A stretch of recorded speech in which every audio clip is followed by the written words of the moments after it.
Guys, जैसा कि हमने पिछले एपिसोड में देखा था कि कुछ सिपाही फैंग सिटी में गश्त लगा रहे थे क्योंकि लिए रात में डीमंस बहुत ही ज़्यादा मासूम लोगों को जान से मार दे रहे थे।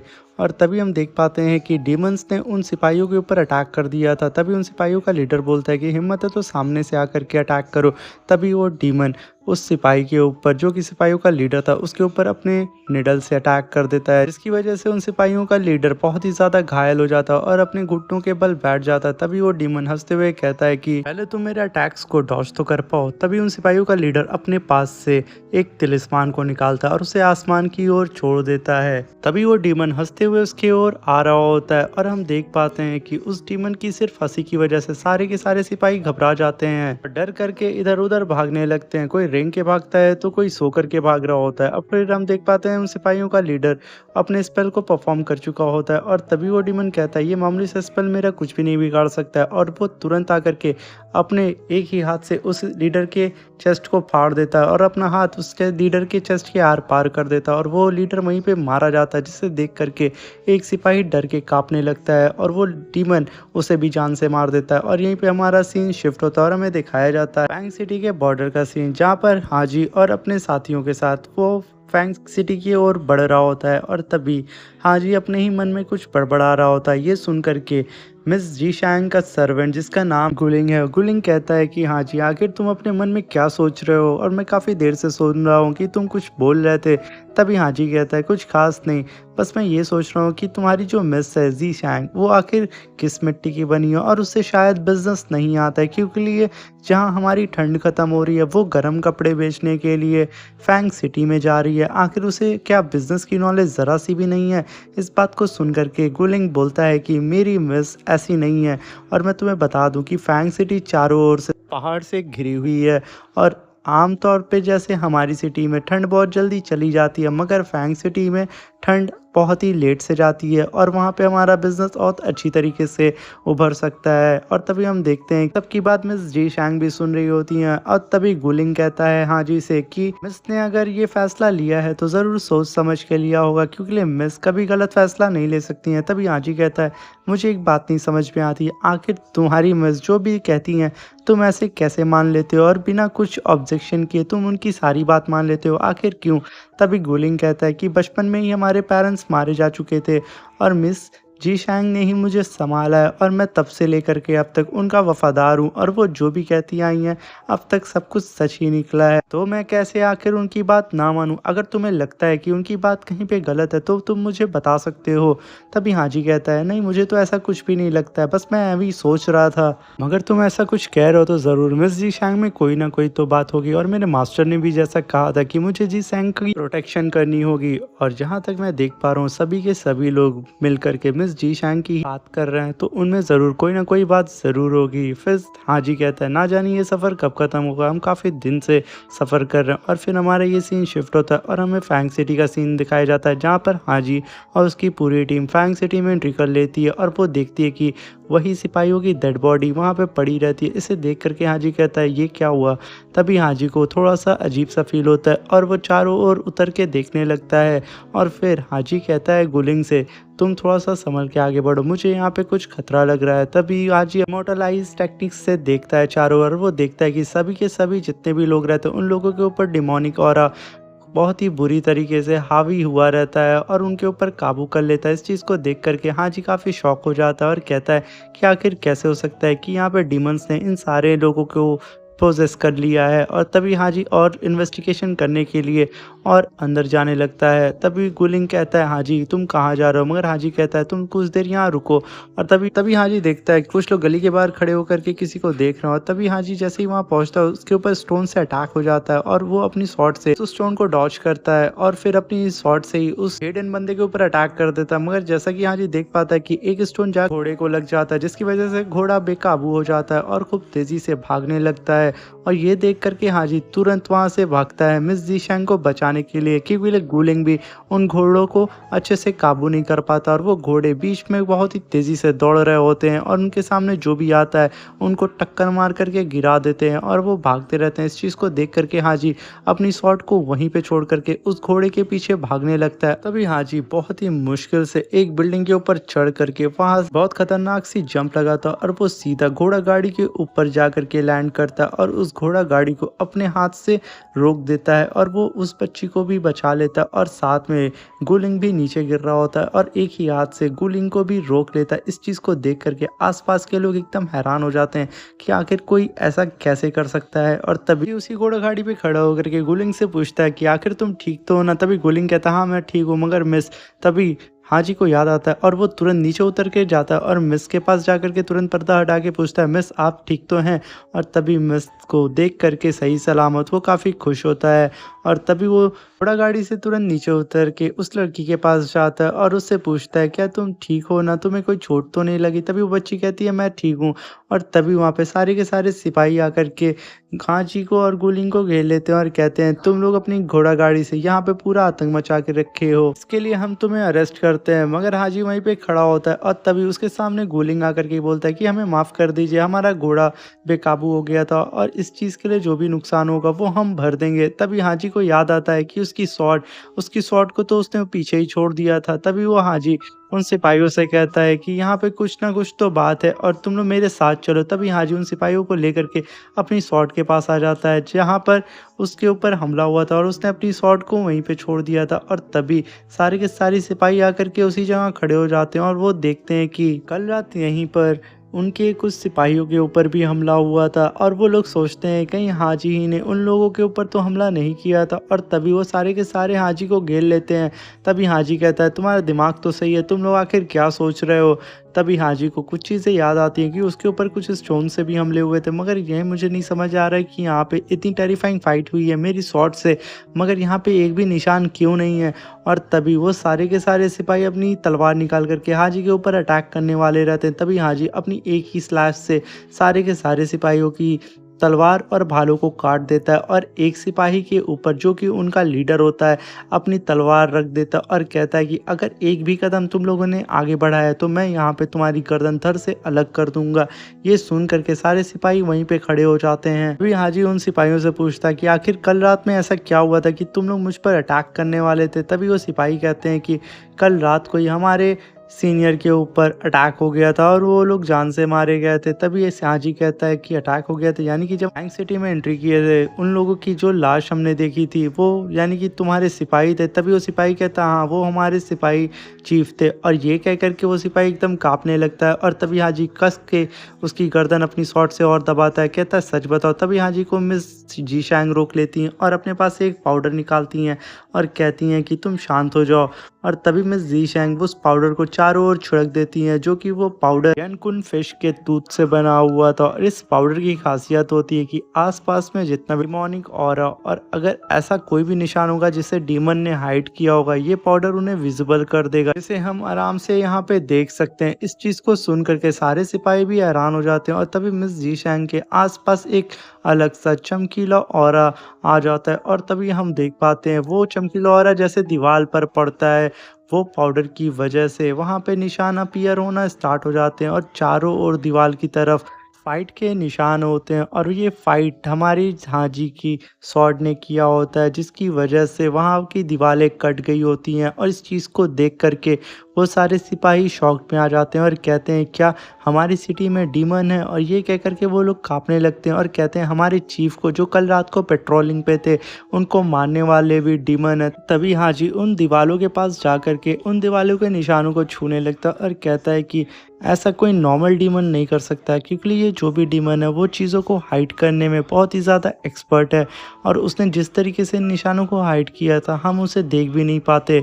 और तभी मिस जीशैंग बोलती हैं तुमने सही कहा वो डीमन काफ़ी ज़्यादा पावरफुल है। फिर हाजी उन सिपाहियों की ओर मुड़ करके पूछता है कि आखिर तुम लोग मुझे बता सकते हो ये मरने का सिलसिला आखिर कब से चल रहा है। तभी वो सिपाही कहता है कि ये स्टार्ट हुआ है परसों से जब हमारी सिटी के स्ट्रॉन्ग पर्सन की डेथ हो गई थी और इसकी वजह से हमारी पेट्रोलिंग टीम रात को यहाँ पे पेट्रोलिंग कर रही थी और वहाँ पे उन सारी पेट्रोलिंग के चीफ थे जिनका नाम वाई था और मिस्टर वाई उन पेट्रोलिंग टीम के हेड थे और उनकी डेथ कल हो चुकी है। जैसा कि तुम लोगों ने देखा है सिटी में एंट्री करते ही तभी हाजी उन दीवालों को और अच्छे तरीके से ऑब्जर्व करने लगता और कहता है कि अपने सिटी में सबको बता दो क्योंकि यहाँ पर ज़रूर कोई ना कोई मिस्टीरियस डीमन है और उसे हमें जान से मारना होगा। मगर यहाँ पे मिस जीशांग बोलती हैं कि नहीं हाजी, हमें यहाँ से चलना होगा और ये हमारा मैटर नहीं है और बेवजह हम किसी भी मैटर में पड़ना नहीं चाहते हैं।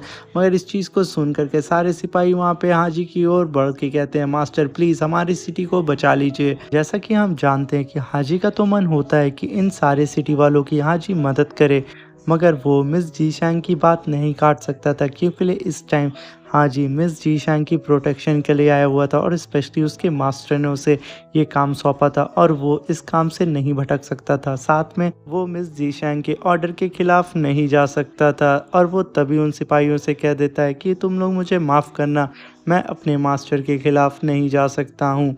और तभी ये कह कर के उन सिपाहियों की ओर देखने लगता है और तभी गुलिंग आके आकर के बोलता है कि तो यहाँ पर फाइनल हो गया कि यहाँ पर तुम्हारे साथियों को मारने वाला और कोई नहीं डीमंस है, तो तुम जा कर के अपने लॉर्ड को बताओ कि यहाँ पर डीमंस का अटैक हो चुका है और वो अपनी सिटी को प्रोटेक्ट करें।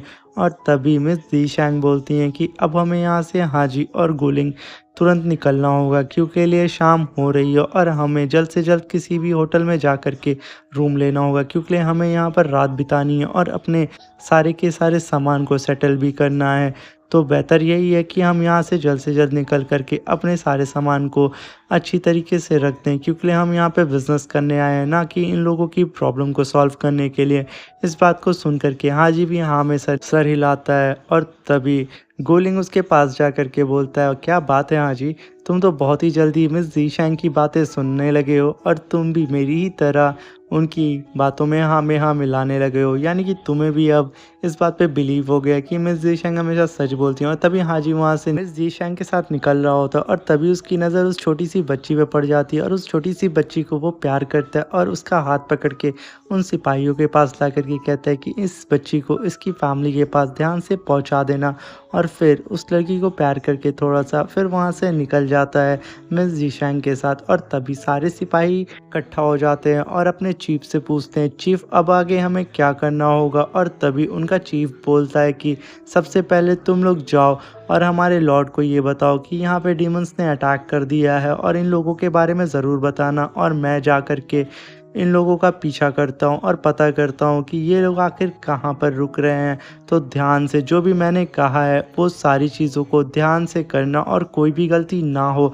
और यहीं पे हमारा सीन शिफ्ट होता है और हमें दिखाया जाता है मिस जीशांग को एक होटल मिल चुका होता है और उनके पास एक मिस्टीरियस लेटर आता है जो कि इनके ही खास लोगों ने इन्हें भेजा होता है और उसमें लिखा होता है जो कि बाओ सिटी का लॉर्ड था उसने कई सारी खूबसूरत लड़कियों को किंग के पास भेजा हुआ था और उस किंग को एक बहुत ही ज़्यादा खूबसूरत लड़की पसंद आ गई है और वो उसके साथ कल ही कहीं पे निकलने वाला है। और ये चीज़ पढ़ करके मिस जीशांग देख ही रही होती है और यहीं पे ये सीन शिफ्ट हो जाता है। हमें वही लड़की दिखाई जाती है जो कि और कोई नहीं ये मिस सी होती हैं जो कि किंग की बाहों में होती है और मिस सी ही कल किंग के साथ कहीं पर जाने वाली होती हैं। और तभी मिस जीशांग आगे बढ़ती हैं कि वो लोग सारे के सारे मिलकर के छोटी टीम बना करके किंग के ऊपर कल ही अटैक करने वाले हैं और उसे कल ही जान से मारने की कोशिश करेंगे। इस चीज़ को पढ़ करके मिस जीशांग के होश उड़ जाते हैं और वो कहती हैं तुम लोग ऐसी गलती कैसे कर सकते हो। तभी गुलिंग भी आगे आकर के बोलता है कि मिस ये लोग गलती इतनी बड़ी कैसे कर सकते हैं, इन लोगों को एक बार तो आपसे पूछना ज़रूर चाहिए था, अगर आप परमिशन दे देती तब इस प्लान को आगे बढ़ाते। तभी मिस जीशांग बोलती हैं कि अब बहुत देर हो चुकी है, अगर मैं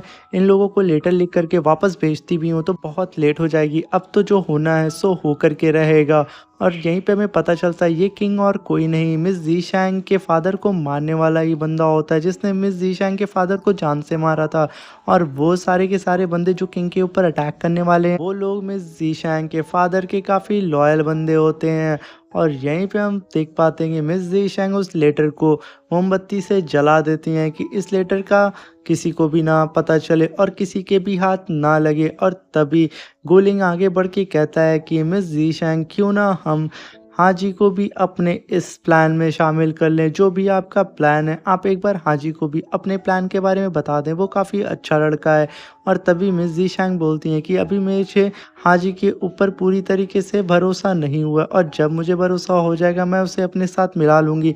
तभी गुलिंग बोलता है कि मिस जीशांग, फैंग सिटी के लॉर्ड का पैगाम आया है कि हमें कल ही जा कर के उनके पवेलियन में हमें उनसे मिलना होगा। इस बात को सुन कर के मिस जीशांग बोलती हैं तो ठीक है, अगर वो लोग हमसे अब मिलना चाहते हैं तो हम लोग ज़रूर मिलेंगे।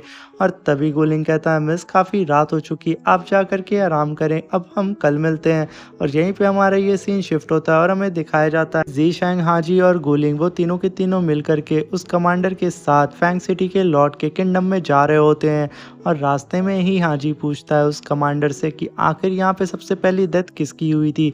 तभी वो कमांडर सोच करके बताता है कि यहाँ पे सबसे पहली डेथ सिटी के स्ट्रॉन्गमैन वाई की हुई थी और फिर सेकेंड डेथ हमारे 6 सिपाहियों की हुई थी जिसमें साथ में उनके कमांडर सी थे। ये सारी चीज़ें तुम लोगों ने सिटी में एंट्री करते हुए देख ली है। और तभी वो कमांडर मिस जीशांग की ओर देख करके बोलता है कि मिस जीशांग, आपका बहुत बहुत शुक्रिया, अगर आप ना होती तो हमें नहीं पता चलता कि डीमंस हमारी सिटी में अटैक कर रहे हैं। आपके उस पाउडर से हमें काफ़ी हेल्प मिली। तभी मिस जीशांग बोलती हैं कि इसमें कोई बड़ी बात नहीं है। और फिर मिस जीशांग बोलती हैं कि जब हम सिटी में एंटर कर रहे थे तो तुम मुझे बताओ कि यहाँ के सारे वाटर सोर्स को क्यों बंद कर दिया गया और यहाँ के कुएं को क्यों ताला लगा दिया गया है और ऐसा क्यों है, क्या तुम मुझे इसके बारे में कुछ इन्फॉर्मेशन दे सकते हो। तभी कमांडर वहाँ पे सोचने लगता और बोलता है कि अरे हाँ, मुझे याद आ गया, इतनी बड़ी इन्फॉर्मेशन मैं आप लोगों को बताने से कैसे चूक सकता हूँ।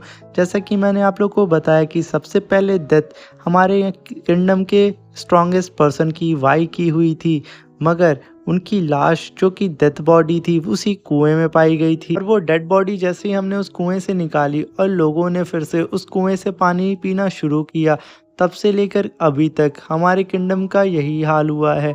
तभी हाजी कहता है तभी यही रीज़न है जिसकी वजह से इस किंगडम के सारे लोग पोजेस हो चुके हैं उस डीमन से, क्योंकि लिए डीमंस ने सबसे अच्छा रास्ता चुना है वाटर का। वाटर के ज़रिए उन लोगों ने सेंसिड डिमोनिक सीड को उस कुएं में इम्प्लांट कर दिया था, जिसकी वजह से वो कुएं का पानी बहुत ही ज़्यादा जहरीला हो गया था। यही रीज़न है कि इस सिटी के सारे लोग कमज़ोरी महसूस कर रहे हैं और उन्हें चक्कर आता है और वो सारे के सारे अपने काबू में नहीं है और वो सारे के सारे लोग उसी डीमन की बात सुन रहे हैं। यानी कि ये डीमन जो भी है वो बहुत ही बड़ा कुछ प्लान कर रहा है और हमें जल्द से जल्द इसके बारे में इन्वेस्टिगेशन करनी होगी और पता लगाना होगा कि आखिर इसके पीछे कौन है और वो डीमन कहाँ छुपा बैठा है। इस बात को सुन करके गुलिंग बोलता है, हाँ जी, तुम काफ़ी ज़्यादा टैलेंटेड हो, मुझे नहीं पता था कि तुम इतने ज़्यादा टैलेंटेड होगे। तुम जब से मिस जीशांग के साथ रह रहे हो दिन प्रतिदिन तुम और भी ज़्यादा टैलेंटेड हो रहे हो। तभी हाजी मिस जीशांग की ओर देखता है और मिस जीशांग हाजी की ओर देखती हैं। और तभी हाजी कहता है गुलिंग से, तुम कुछ ज़्यादा ही बोलते हो। और तभी वो कमांडर कहता है हाजी से कि आपने सही कहा, हमें जल्द से जल्द इसके बारे में इन्वेस्टिगेशन करना होगा कि आखिर इस चीज़ के पीछे कौन है और वो डीमन कहाँ छुपा है, क्योंकि हमें अभी तक नहीं पता कि हमारा दुश्मन कितना ज़्यादा ताकतवर है और ना ही हमने उसकी शक्ल को देखा है और हम अंदाज़ा भी नहीं लगा सकते कि वो कब और कहाँ से हम पर अटैक करेगा। मगर हाजी कहता है कि इन सब चीज़ों के बारे में तुम बाद में सोचना, इससे पहले तुम अपने कुछ सिपाहियों को सिटी में लगा दो और जैसे भी तुम्हें कोई भी ऐसी वैसी खबर मिले और कुछ भी मिस्टीरियस सी चीज़ नज़र आए तो वो तुरंत आकर के हमें रिपोर्ट करें। और यहीं पे हमारा ये एपिसोड ख़त्म हो जाता है। अब मिलते हैं इसके नेक्स्ट एपिसोड में। और हाँ, चैनल पे नए आए हुए हैं तो चैनल को प्लीज़ ज़रूर सब्सक्राइब कर दीजिएगा, इससे हमें बहुत हिम्मत मिलती है। और वीडियो अच्छी लगी हो तो लाइक करके ज़रूर जाइएगा और नेक्स्ट एपिसोड बहुत जल्दी चाहिए होगा तो कमेंट भी करके ज़रूर बताइएगा। अब मिलते हैं इसके नेक्स्ट एपिसोड में, तो अपना ख्याल रखें। Thank you, tata, bye bye.